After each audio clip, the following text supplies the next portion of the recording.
हज़रत यूनुस अलैहिस्सलाम और समंदर की तारीकियों का मोजिज़ा। बनी इस्राइल के ज़माने में एक अजीम नबी गुजरे जिनका नाम हज़रत यूनुस अलैहिस्सलाम था। अल्लाह ताला ने उन्हें एक बड़ी बस्ती की तरफ भेजा ताकि वो लोगों को तौहीद और नेकी की दावत दें। हज़रत यूनुस अलैहिस्सलाम दिन रात अपनी कौम को समझाते रहे। लोगों, सिर्फ एक अल्लाह की इबादत करो, उसी की इताअत में कामयाबी है।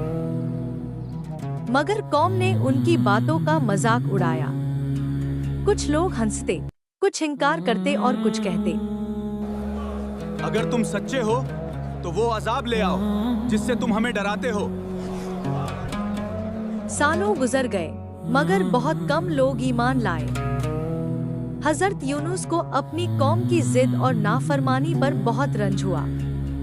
आखिर एक दिन वो अल्लाह के हुक्म का इंतजार किए बगैर बस्ती छोड़कर चले गए। वो समंदर के किनारे पहुंचे तो एक बड़ा जहाज रवाना होने के लिए तैयार था।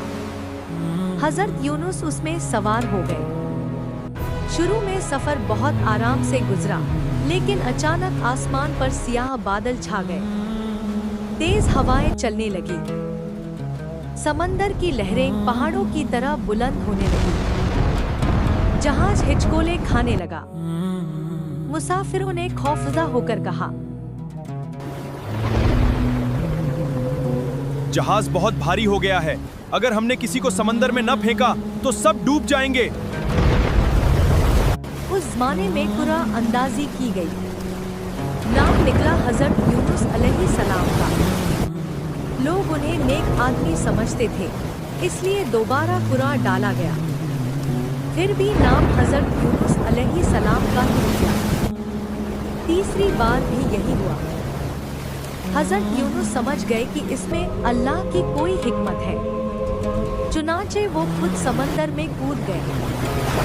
चारों तरफ गहरा समंदर था, ऊंची ऊंची लहरें थी और रात की तारीकी थी। इसी वक्त अल्लाह ताला के हुक्म से एक बहुत बड़ी मछली ने उन्हें निगल लिया। मगर ये कोई आम वाकया नहीं था। अल्लाह ने मछली को हुक्म दिया था यूनुस को नुकसान न पहुंचाना। हज़रत यूनुस अलैहिस्सलाम जिंदा थे, मगर अब वो मछली के पेट में थे। सोचिए, ऊपर रात की तारीकी, उसके नीचे समंदर की तारीकी और फिर मछली के पेट की तारीकी। ऐसी तन्हाई शायद किसी इंसान ने कभी महसूस न की हो। उस वक्त हज़रत यूनुस अलैहिस्सलाम को अपनी जल्दबाजी का एहसास हुआ। उन्होंने अल्लाह के हुजूर तौबा की और वो दुआ पढ़ी जो क़यामत तक मोमिनों के लिए उम्मीद का पैगाम बन गई। ला इलाहा इल्ला अंत सुब्हानक इन्नी कुन्तु मिनज़्ज़ालिमीन। अल्लाह, तेरे सिवा कोई माबूद नहीं, तू पाक है, बेशक मैं ही खता करने वालों में से था। हज़रत यूनुस अलैहिस्सलाम मुसलसल ये दुआ पढ़ते रहे। समंदर की गहराइयों में फरिश्तों ने ये दुआ सुनी। उन्होंने अर्ज किया, ऐ अल्लाह, ये तो तेरे एक नेक बंदे की आवाज है। अल्लाह ताला ने अपनी रहमत फरमाई और मछली को हुक्म दिया कि यूनुस अलैहिस्सलाम को साहिल पर पहुंचा दे। चुनांचे मछली उन्हें एक वीरान साहिल पर ले आई और बाहर निकाल दिया। हज़रत यूनुस अलैहिस्सलाम बहुत कमजोर हो चुके थे। अल्लाह ताला ने उनके लिए एक बेलदार दरख्त उगा दिया, जिसके पत्तों से उन्हें साया मिला और वो दोबारा सेहतयाब होने लगे। कुछ अरसे बाद अल्लाह ताला ने उन्हें दोबारा अपनी कौम की तरफ भेजा। जब वो अपनी बस्ती पहुंचे तो हैरान रह गए। वही लोग जो पहले इनकार करते थे, अब ईमान ला चुके थे। उन्होंने अल्लाह के अजाब के खौफ से तौबा कर ली थी और अल्लाह ने उन पर रहमत फरमा दी थी। हज़रत यूनुस अलैहिस्सलाम ने अपनी कौम को ईमान और खुशहाली की जिंदगी गुजारते देखा और अल्लाह का शुक्र अदा किया। सबक: जल्दबाजी नुकसान का सबब बन सकती है।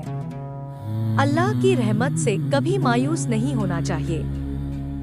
सच्ची तौबा हर मुश्किल का हल है। मुसीबत कितनी ही बड़ी क्यों न हो, अल्लाह रास्ता निकाल देता है। ला इलाहा इल्ला अंता सुभान का इन्नी कुंतु मिनज़ ज़ालिमीन मुसीबत और परेशानी में पढ़ी जाने वाली अजीम दुआ है।